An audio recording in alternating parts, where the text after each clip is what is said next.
안녕하세요. 김정희입니다. 지난 시간까지 우리나라의 불화에 대해서 이제 간단하게 시대적인 특징들을 살펴보았습니다. 그러면 지금부터 연화사에 소장된 불화들을 살펴보도록 하겠습니다. 연화사는 천장산에 위치하고 있습니다. 연화사가 처음 창건된 시기는 조선시대 초기였는데요.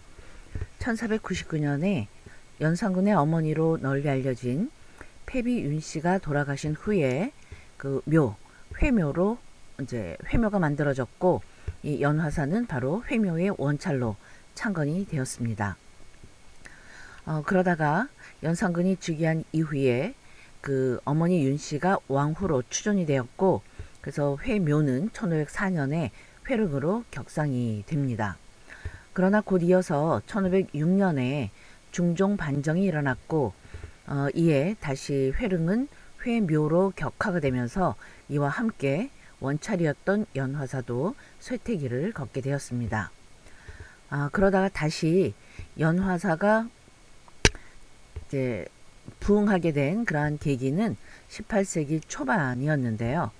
이때 경족의 의릉을 이 연화사 인근에 조성을 하게 되면서 이제 연화사는 의릉의 원찰이 이제 되었는데, 그러나 안타깝게도 1882년에 이모군란 때 파기가 되어서 그 다음 해인 1883년에 이제 중창이 되게 됩니다. 이 당시 중창 때에는 아무래도 이 지역은 왕실이었던 그 서울 인근에 있는 사찰이었기 때문에 그 궁인이라든가 상궁이라든가 란 왕실 관련 인물들이 이제 많은 시주를 하게 됩니다. 그러면서 여러 점의 그 탱화를 조성을 하게 되는데요. 그러나 안타깝게도 그때 조성이 된 탱화는 현재 남아있지는 않습니다. 그리고 다시 한번 연화사에서 불사가 일어난 시기가 바로 1901년입니다. 그래서 1901년에 역시 불화 조성 불사가 이루어지면서 그 현존하는 연화사 불화들은 대부분 이 시기에 1901년에 조성이 되었습니다. 그리고 1923년에 다시 한번 그 불화가 조성이 되는 이런 불사가 이루어졌고, 따라서 오늘날 우리가 볼 수 있는 연화사에 남아있는 불화들은 그 대부분이 1901년 그리고 1923년에 조성이 된 불화입니다.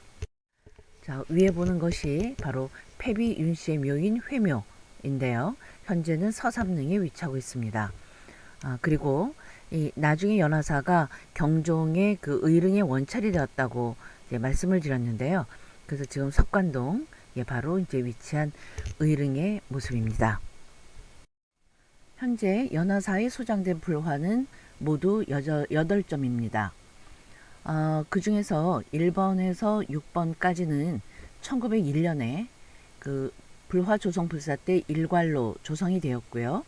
그 다음에 7번과 8번 그 산신도와 독성도는 1923년에 이 조성이 되어서 이렇게 20세기 초반인 1901년과 1923년에 조성이 된 8점의 불화가 현재 남아 있습니다.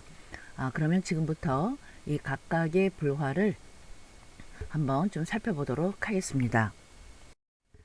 연화사는 2층에 대흥보전이 있고, 그 1층은 이제 극락전이면서 연화불교대학으로 이제 사용이 되고 있습니다. 2층 대흥보전에는 그 불상과 그리고 불화가 봉안이 되어 있지만, 이 최근에 이제 조성이 된 것들이어서 이 대부분의 이제 중요한 작품들은 바로 1층 극락전에 봉안이 되어 있습니다. 극락전에 봉안이 된 불화는 모두 4점입니다. 먼저 천수천안 관음보살도, 지장시황도, 신중도, 그리고 목조 석가열의 설법상, 우리가 흔히 목각탱이라고도 부르는데요. 이 4점이 이 극락전에 남아 있는데요. 이 4점은 모두가 서울시 유형문화재로 지정이 되어 있습니다. 처음으로 살펴볼 것은 천수천안 관음보살도입니다. 지금 보시는 작품이 바로 연화사 천수천안 관음보살도 1901년에 이제 조성이 되었습니다. 이 천수천안 관음이라고 하면은 뭐 너무나 잘 알고 계실 텐데요. 이 가장 관음 가운데서도 자비로운 대자대비의 보살이다, 이렇게 이제 알려지고 있습니다. 이 관음은 1000개나 되는 눈으로 중생을 응시하고 있고, 또 1000개나 되는 자비로운 손으로 중생을 제도한다고 하는 그런 보살입니다. 그래서 1000개의 손에 각각 하나씩 눈이 달려 있어서 천수천안이라고 이제 불리고 있습니다.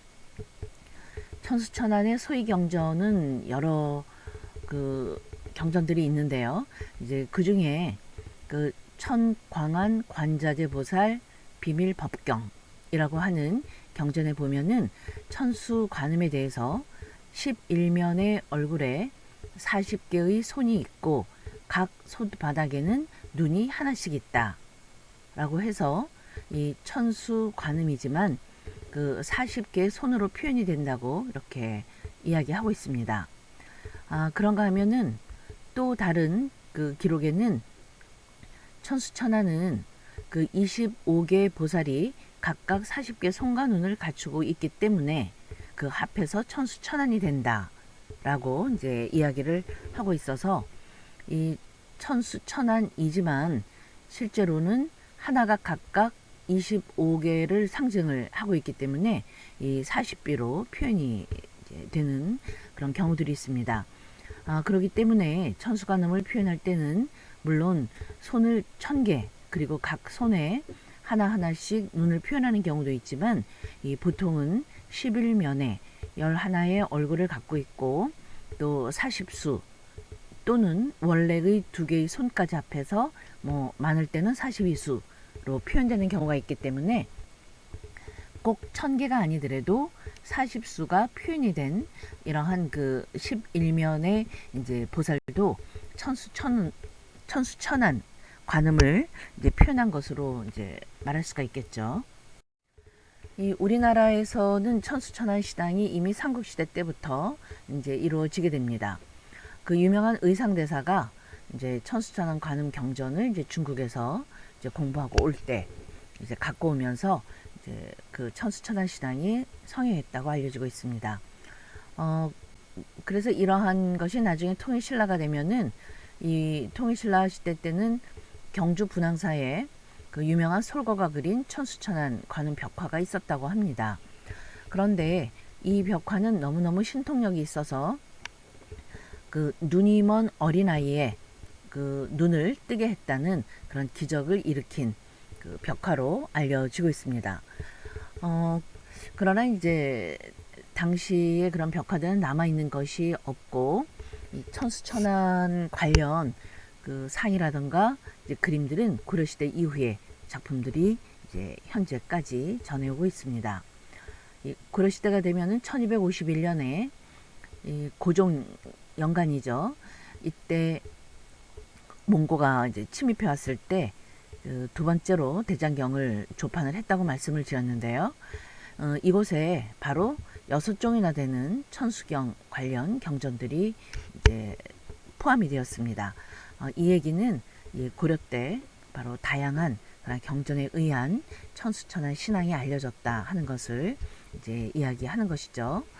한편 그 고려사의 기록에는 이 가끔씩 궁중에서 천수천안 관음 도량을 열고 천수다란이를 염송하는 그런 법회가 이제 열렸다, 이런 기록도 있어서 아마 이와 같은 것을 그 바탕으로 해서 이 천수천안 그림과 또 그 불상이 이제 함께 이제 만들어질 수가 있었던 것 같습니다.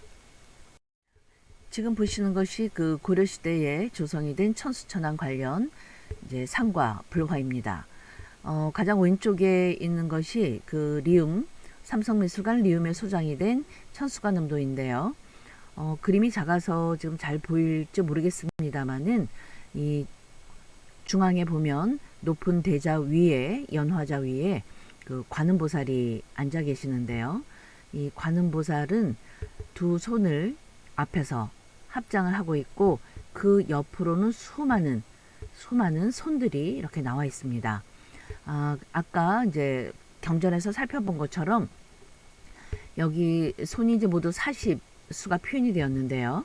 이 40수에는 각각의 지물들을 들고 있어서 이제 중생이 이제 여러 가지 원을 이제 서원을 바랄 때 바로 이 갖고 있는 지물을 이용해서 이제 중생들의 원을 들어준다고 하는 이제 그런 의미를 갖게 됩니다. 그런가 하면 이 가운데 그리고 오른쪽에 있는 것들은 이제 상으로 표현이 된 천수관음상입니다. 중앙에 있는 것은 현재 그 프랑스의 김해 동양미술관이라는 곳에 소장이 되어 있는데요. 지금 보시는 것처럼 각 손에는 뭐 이 구슬 같은 거라든가 또는 이 흔히 금강령이라고 하죠. 이 흔들어서 소리 나는 금강령, 그 다음에 정병, 뭐 집도 들고 있고 연꽃 가지도 들고 있고 갖가지 지물을 갖고 중생을 이제 구제하는 이제 그런 의미를 표현하고 있습니다. 그리고 이제 왼쪽에 있는 것이 바로 국립중앙박물관에 소장이 되어 있는 천수관음상인데요. 지금 얼굴 위에 보면 아까 왜 모두 11면을 갖는다 이렇게 얘기한 것처럼 여러 개의 얼굴들이 표현이 되어 있습니다. 그래서 얼굴 가운데는 뭐 웃는 얼굴도 있고 화를 내는 얼굴도 있고 갖가지 얼굴들이 있어서 그 중생들의 그런 어떤 중생들에게 이제 각각 그 경우에 맞게 이런 얼굴로서 이제 여러 가지 모습으로 나타나고 또 손에 든 지물로서 이제 중생들의 원을 들어준다고 하는 이러한 대자대비한 관음보살의 모습을 잘 표현하고 있습니다.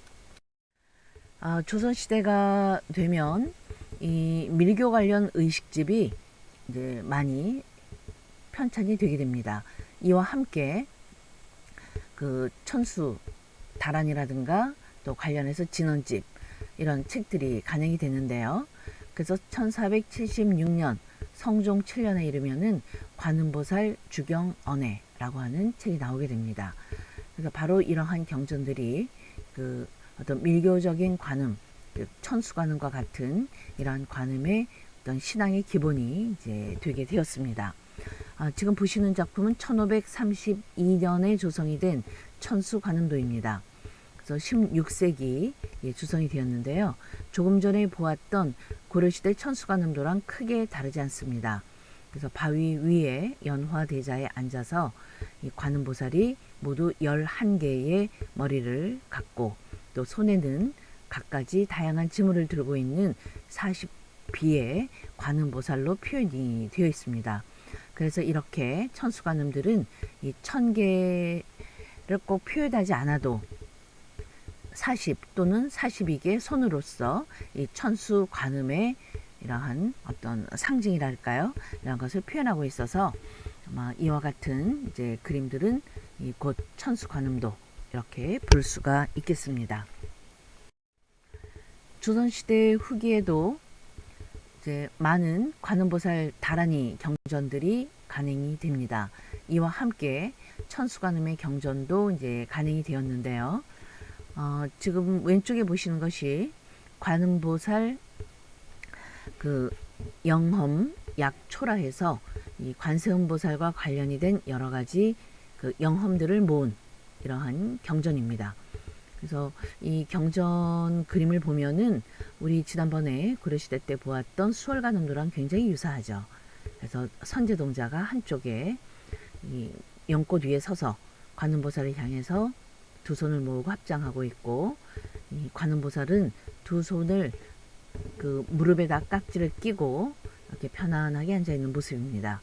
그리고 그 옆에는 정병과 버들가지가 이제 꽂혀 있는 이런 지물이 놓여 있는데요. 바로 이러한 관음보살과 관련이 된 이 경전들이 많이 간행이 되면서 그와 함께 천수관음의 관련 경전들도 이제 많이 나오게 됩니다. 그 중에 가장 대표적인 것이 소위 화천수라고 해서 이 천수를 각각 1000개의 손을 이 각각 표현을 하고 이 그 들고 있는 지물들을 이제 그린 그러한 이제 그림인데요. 자, 지금 보시면은 이 오른쪽에 있는 그 손으로는 석장을 들고 있죠. 그래서 아래 석장수 진언, 해서 이제 석장을 들고 있는 그 손의 모습에 따른 다란이를 적어 놓았고, 또 그 옆에는 합장인이죠. 서로 합장수 진원이라 해서 또 합장하고 있는 이러한 손에 여러 다란이들을 이렇게 적어 놓은 이런 경전들이 출간이 되었습니다. 그래서 이 화천수라고 하는 것은 곧 천수, 천안관음의 천수를 의미하는 것이기 때문에 바로 이런 것들이 이 천수신앙, 천수관음 신앙의 아주 중요한 또 경전으로 이제 알려져 있습니다. 지금 보시는 것이 조선 후반기에 조성이 된 천수관음도입니다. 왼쪽의 작품은 19세기 그 작품으로 알려지고 있는데요. 이 흔히 그 초이선사, 초이선사다 아시죠? 우리나라에서 그 소위 그 차문화, 이 차문화의 가장 대표적인 이런 스님이라고 이제 알려지고 있는데요. 바로 이제 그 초이선사가 그렸다고 전해오는 천수관음도입니다. 이 대흥사에 가면은 대광명전이라고 하는 전각이 있는데, 이 전각의 그 뭐 단청이라든가 이런 그림들을 이 초이선사가 이제 그린 것으로 이렇게 알려지고 있고, 그래서 사실 초이선사는 그 차문화뿐만 아니라 이게 화승으로도 이제 이름이 있었던 그런 분입니다. 뭐 그러나 이제 기록이 없어서 이제 뭐 초이선사의 작품인지는 분명하게 알 수는 없습니다. 지금 보시면은 그 높은 대자 위에 이렇게 관음보살이 합장을 하고 이제 서 있습니다. 머리에는 11면의 그러한 얼굴이 뚜렷하게 표현이 되어 있어서 경전에서 이야기하는 11면 그 천수관음의 모습을 그대로 볼 수가 있습니다. 그리고 좌우로는 40개의 그 손이 있어서 각각의 그 지물들을 이제 들고 있는 그런 모습입니다. 천수관음도는 사실 그 이른 시기의 작품들은 많지가 않고 대개 20세기 이후의 작품들이 좀 남아 있는데요. 이제 그 중에서 가장 연대가 빠른 것이 연화서 천수관음도입니다. 그래서 1901년에 이제 조성이 되었고, 뭐 또 1935년에 조성된 대산사 천수관음도를 비롯해서 이게 여러 점이 남아 있습니다. 근데 흥미로운 것은 이제 오늘 우리가 살펴보게 될 연안사 천수관음도인데요. 여기에서는 그 흔히 이제 표현되는 그런 40수나 또는 42수가 아니라 이 그러니까 1000개의 손에 각각 하나씩의 눈이 표현이 된 천수 천안 관음의 모습으로 이제 표현을 하고 있는 점입니다. 그리고 두 불화 연화사와 대산사 이 작품을 보면 그 천수관음의 좌우로 이렇게 두 사람이 각각 관음보살을 향해서 이 합장하고 서 있는 그런 모습이 보입니다. 그래서 이러한 것도 20세기 천수관음도의 또 하나의 특징적인 모습이라고 이제 말할 수가 있겠습니다. 연화사 천수천안관음보살도는 1901년에 조성이 되었습니다. 앞에서도 말씀드린 것처럼 1901년에는 연화사에서 모두 6점의 불화를 조성하는 이런 불사가 이루어졌고, 이때 천수관음도 함께 조성이 되었습니다.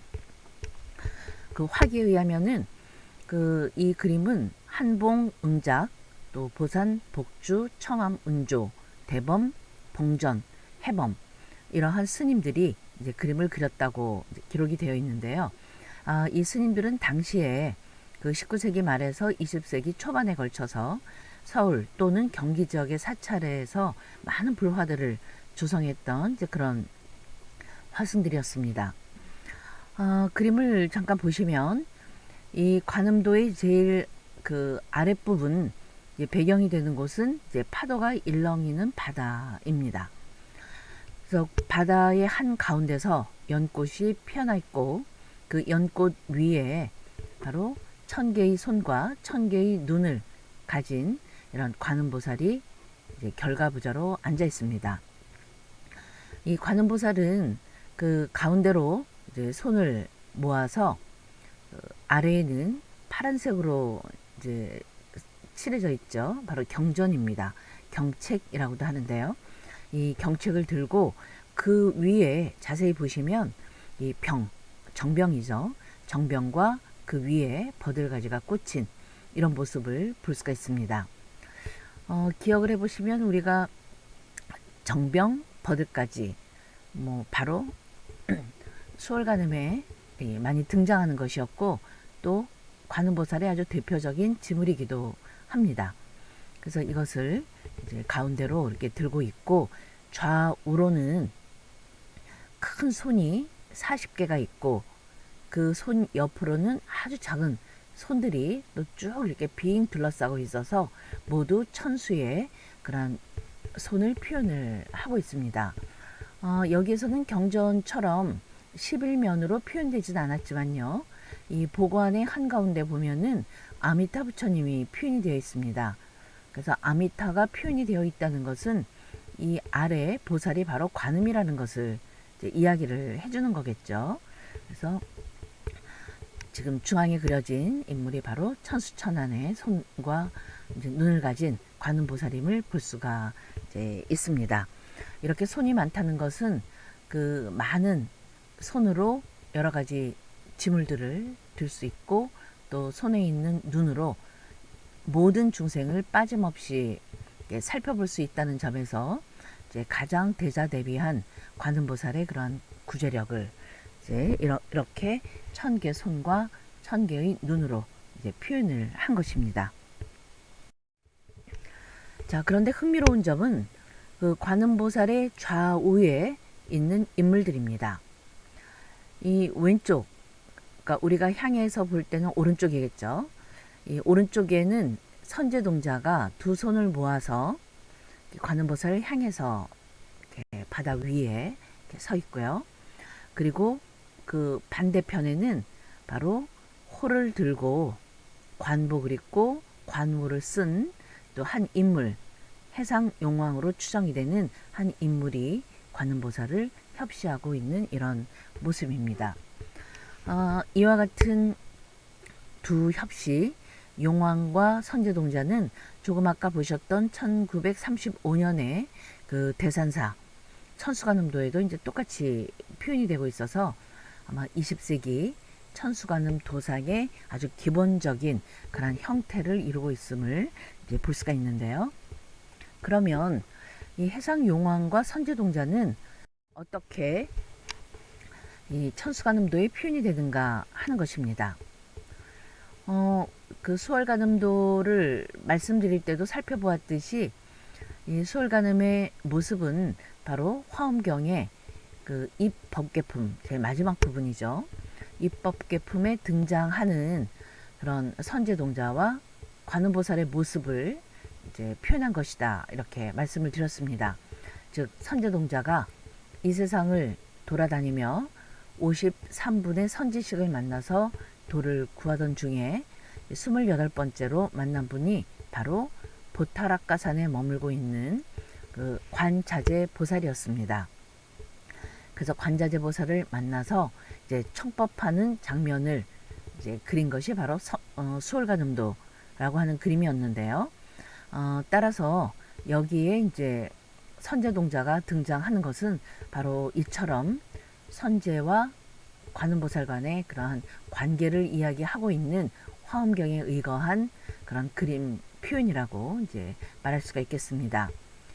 그런가 하면은 그럼 용왕은 이제 어디에 등장하는가 하는 건데요. 이 용왕은 바로 천수경에 그 내용이 나옵니다. 그래서 그 천수경의 구절에 의하면 모든 선신과 용왕, 금강역사, 뭐 신모녀 등은 그 대비 신주를, 천수다란이겠죠. 천수다란이를 지송하는, 염송하는 사람을 항상 옹호할 것이니, 또 길을 잃었을 때 모든 선신과 용왕이 변화하여 사람이 되어 바른 길을 가르쳐 줄 것이다 라는 내용이 있어서 이 천수경에 바로 용왕이 등장을 하고 있습니다. 그래서 아마도 이렇게 관음보살과 이제 관음보살도에 등장하는 용왕과의 과의 관계죠. 이 관계는 바로 이러한 곳에서 이제 기인을 했다고 생각이 되는데요. 그런데 이 이전에도 이미 1730년에 이 그려진 저기 고성이죠. 경상남도 이 고성 운흥사의 관음보살도에도 이렇게 처음으로 용왕이 이제 등장을 하고 있어서 이러한 전통이 그대로 이어지다가 19세기 이후 연화사 천수관음도가 그려지는 이런 20세기 초반까지도 관음보살과 용왕이 함께 등장하는 어떤 바탕이 되었다. 뭐 그렇게 말씀드릴 수가 있겠습니다. 자, 그 다음에 살펴볼 것은 지장 시황도입니다. 지금 보시는 이 지장 시황도는 천수관음도와 함께 1901년에 조성이 되었을 것으로 추정을 하고 있습니다. 물론 이 지장 시황도에는 현재 화기가 남아있지 않습니다. 그렇지만 그림에 보이는 여러 가지 양식이라든가 아니면 그 인물 표현 이런 것을 볼 때 1901년에 이 조성된 다른 여러 작품들과 굉장히 공통점이 많습니다. 그렇기 때문에 아마 괴불도, 신중도, 뭐 천수관음도 이러한 그림들이 조성이 됐던 1901년에 이 지장 시황도도 함께 조성이 되었을 것으로 추정을 하고 있습니다. 이 지장 시황도의 구성을 보면 중앙에 커다랗게 중앙 바로 한가운데 지장보살이 결가부좌하고 있는 모습이 있습니다. 그리고 좌우로 다양한 권속들이 묘사가 되었는데요. 지금 보시면은 지장보살은 머리에 이 두건을 쓰고 있습니다. 잘 안 보이시죠? 이 두건은 굉장히 투명한 것이기 때문에 이렇게 이 그림에서는 잘 드러나지 않지만 그 귀 옆에 보면 이 두건을 장식했던 그런 부분이 이렇게 금색으로 칠해진 부분이 남아 있어서 이 두건을 쓰고 있는 그러한 그 모습으로 확인이 됩니다. 그리고 한 손에는 보주, 구슬이죠. 이제 보주를 들고 있고 또 한 손에는 석장을 길게 들고 있습니다. 잘 보이실지 모르겠습니다만은 여기 지금 여기가 석장입니다. 그러니까 석장 머리 부분이고요. 쭉 내려오면 바로 이 지장보살이 석장을 들고 있는 그런 모습을 볼 수가 있습니다. 그리고 이곳이 이제 오른손이 되겠는데요. 오른손에는 역시 투명한 보주를 든 그런 형태입니다. 지장보살은 이 대좌 수미단이라고 하는 대좌 위에 다시 청색의 연화 대좌를 깔고 그 위에 결가부좌 하고 있는데 이 광배 머리에 있는 것을 두광이라고 부르고요. 몸에 이렇게 걸쳐져 있는 것을 신광이라고 그러는데 이 신광에는 이 금으로 금박이 되겠습니다. 그래서 금박을 붙여서 아주 화려하게 장식을 했습니다. 이렇게 신광에다가 금박으로 장엄하는 이러한 특징들은 그 되게 19세기 이때 서울 경기 지역에서 가장 그 성행하던 그러한 광배 표현의 또 하나이기도 합니다. 자, 지장보살은 한 손에 보주를 들고 한 손에는 이 석장을 들었다고 했는데요. 이러한 그 지물에 대해서는 지장 관련 경전에 많이 나와 있습니다. 그래서 지금 보시는 대로 지장 의궤에는 비구의 형상, 스님의 모습으로 한 손에는 보주, 한 손에는 석장을 들고 연화자에 안주하고 있다. 푸른색 청연화라 그랬죠. 여기서도 연화자에 앉아있는 모습입니다. 그리고 지장보살은 성문의 형상으로, 즉 비구입니다. 비구의 형상으로 가사를 걸치고 있다. 그래서 지금 여기 보시면 이 가사를 걸치고 이 위에 가사를 묶는 이렇게 장식까지도 표현이 되어 있어서 이 경전의 내용에 굉장히 충실하게 이렇게 표현했음을 이제 확인할 수가 있습니다. 다만 이 경전에서는 왼손에다가 보주를 들고요, 오른손에 석장을 잡고 있다 이렇게 했는데 여기서는 좌우가 바뀌었죠. 이것은 이미 우리나라에서는 고려시대부터 이렇게 경전과는 달리 좌우가 바뀐 이제 그런 모습으로 나타나는 경우들이 많이 있습니다. 지장보살의 좌우로는 많은 권속들이 이렇게 묘사가 되어 있습니다. 이들은 그 위에 있는 이 병풍이죠. 병풍을 이렇게 배경으로 해서 그 앞에 앉아 있거나 이제 서 있는 모습인데요. 이 지장의 좌우에는 도명존자와 무덕기왕, 우리가 흔히 지장 삼존이라고 부르는 이러한 세 존상이 이제 표현이 되어 있고, 좌우로 이제 시황이 있습니다. 자, 시황들은 모두 이렇게 하나, 둘, 셋, 넷, 다섯, 여섯, 일곱, 여덟, 아홉, 열, 모두 10분이 이제 보이는데요. 이쪽에는 그 흔히 13579, 뭐 여기서 각각의 그런 모습을 봐서는 누가 일왕이고 하는 것은 뭐 분명치 않습니다만은, 이 홀수의 왕들 13579의 왕이 되게 이쪽에 배열이 되고요. 이쪽에는 24680 왕이 이제 배열이 됩니다. 그런데 그 중에서 한 왕만 이렇게 투구를 쓰고 있는 모습으로 이제 표현되었습니다. 이 왕은 바로 시황 가운데 마지막 왕인 오도전륜대왕입니다.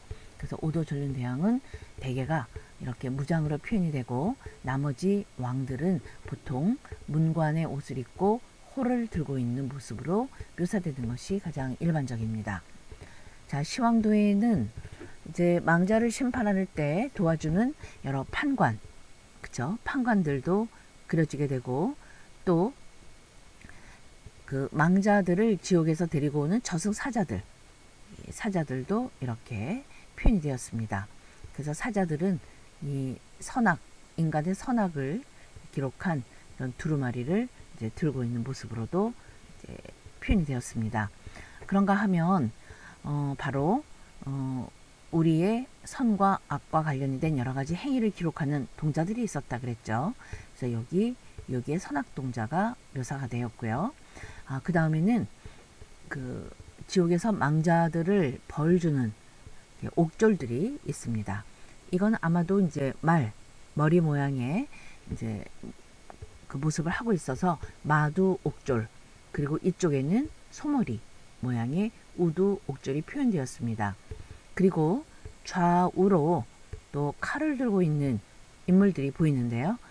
이들은 아마도 그 지옥에 있다고 하는 바로 지옥 장군을 묘사한 것으로 이렇게 보입니다.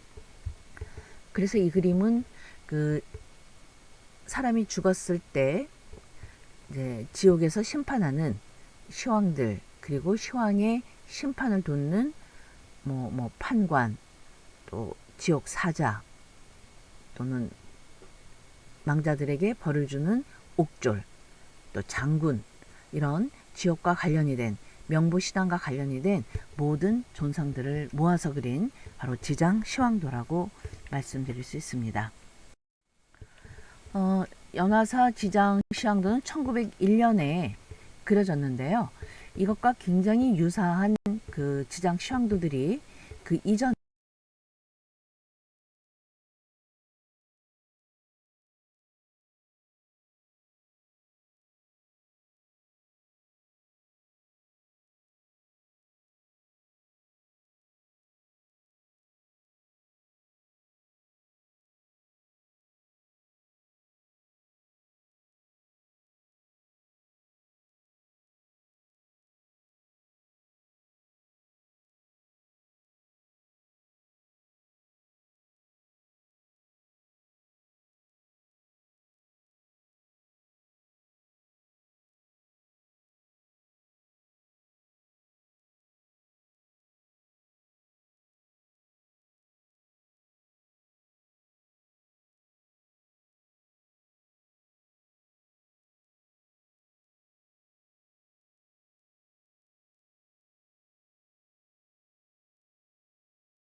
다음으로 이제 신중도를 살펴보겠는데요.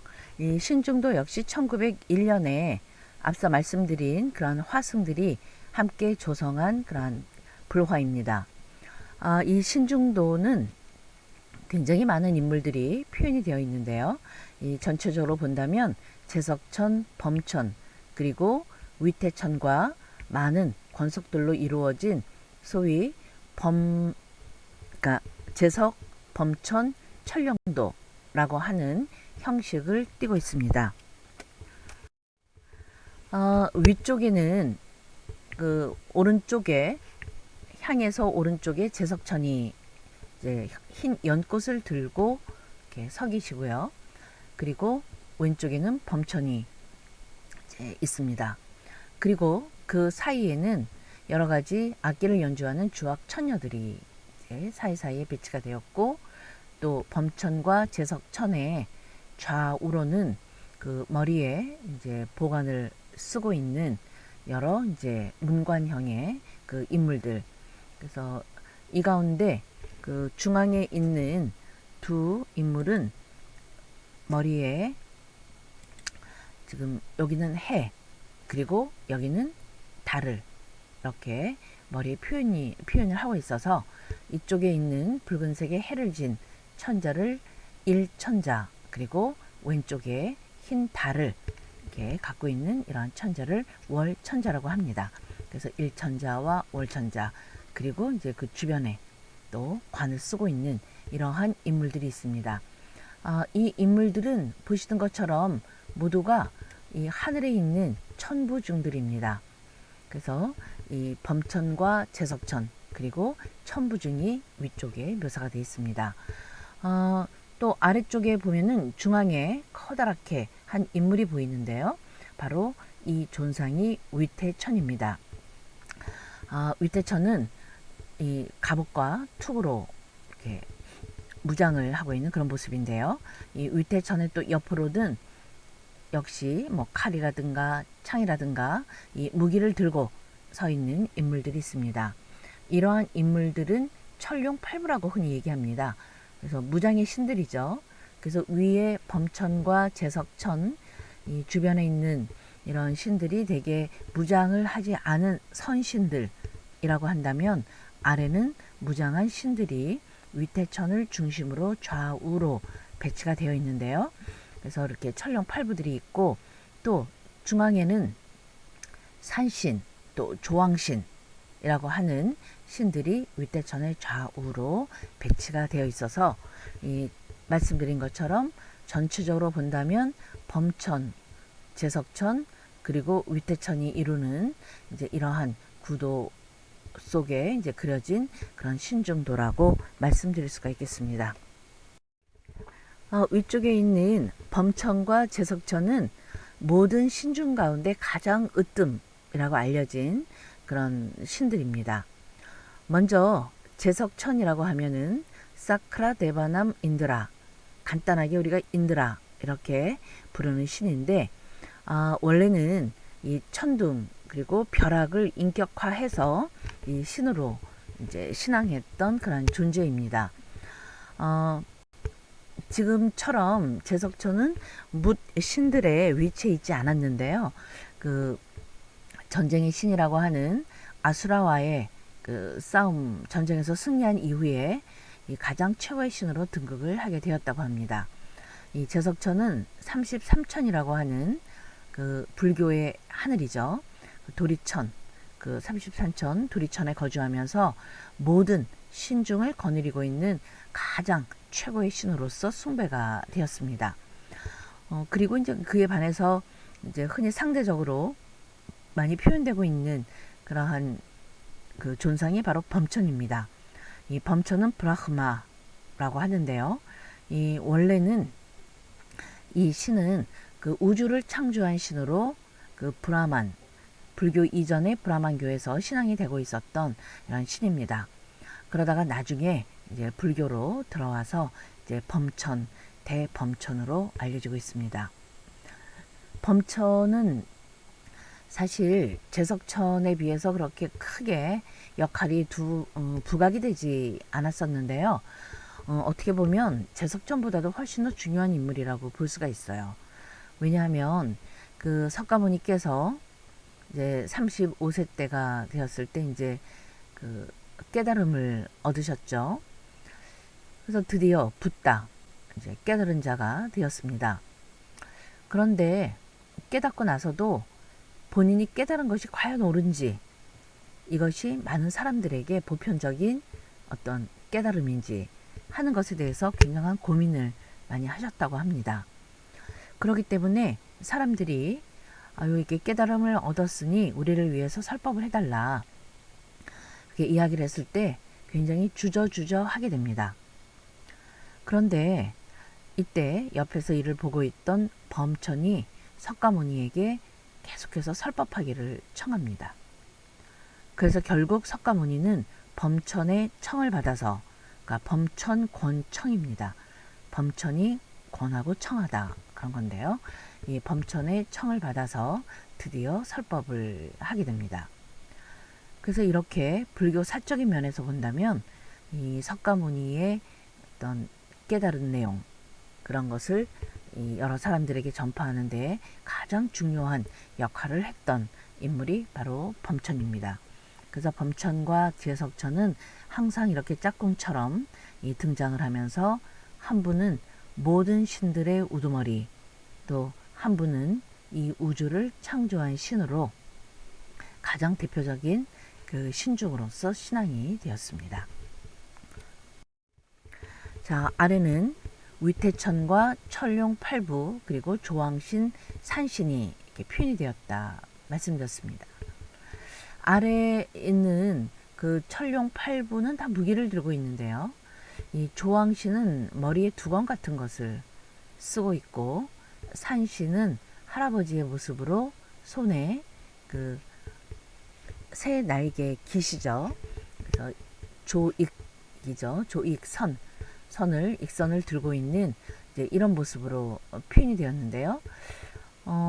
그래서 원래는 그 위태천과 함께 표현이 되는 신들은 대개가 무장한 신들이 많이 나오는데, 이 신중도에서는 19세기 중후반이 되면 이렇게 새롭게 조왕신과 산신이 이 안에 이제 들어가서 함께 표현이 되는 그런 신중도가 만들어지게 됩니다. 그래서 이 연화사 신중도도 바로 그와 같은 경향을 따른 그런 이제 신중도라고 말씀을 드릴 수가 있습니다. 이 중앙에 있는 위태천입니다.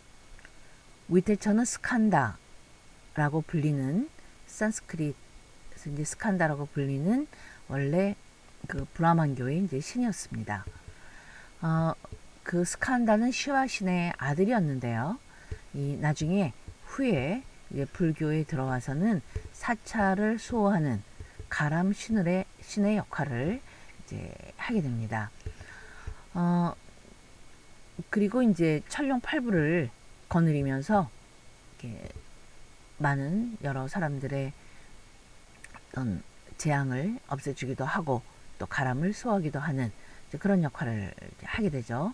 그렇기 때문에 항상 갑옷에 투구를 쓰고 있는 모습이고, 또 두 손으로 무기를 이렇게 지금 보시면 세 갈래로 갈라진 그런 무기를 들고 있거나 또는 칼과 같은 것을 든 모습으로 이제 표현이 되고 있습니다. 그래서 여러 신들의 그 대장격인 그런 존재가 위태천입니다. 그래서 위태천은 때로 다른 말로 이제 동진보살 그렇게 부르기도 합니다. 자, 아까 말씀드렸던 조왕신과 산신입니다. 이 조왕신은 그 부뚜막의 신이죠.